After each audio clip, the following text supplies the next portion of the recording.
அஸ்ஸலாமு அலைக்கும் ரஹ்மத்துல்லாஹி தஆலா வபரகாத்துஹு. அல்ஹம்துலில்லாஹ். மதரசால குழந்தைங்க எல்லாம் படிச்சுட்டே இருக்காங்களாம். அப்போ மலக்குமார்கள் அவங்கள அப்படியே சூழ்ந்து சுத்தி இருக்காங்களாம். அவங்க மேல மலக்குமார்கள் மேல மேல மேல மேல அப்படியே சுத்தி சுத்தி சுத்தி சுத்தி போய் வானம் வரைக்கும் போயிடுறாங்க. அப்போ அல்லாஹ்க்கு எல்லாமே தெரியும். ஆனா அல்லாஹ் கேட்பானா, மலக்குமார்களே ஏன் எல்லாருமே அப்படியே சுத்தி சுத்தி சுத்தி ரவுண்டு கட்டி மேல வரைக்கும் வந்திருக்கீங்க?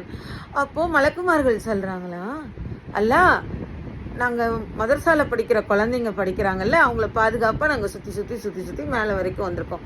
அப்போ அல்லாஹ் கேட்பானா, அவங்க எல்லாம் சொல்கிறானா, அவங்க எல்லாமே சொர்க்கவாசிகள் அப்படின்னு சொல்கிறானா.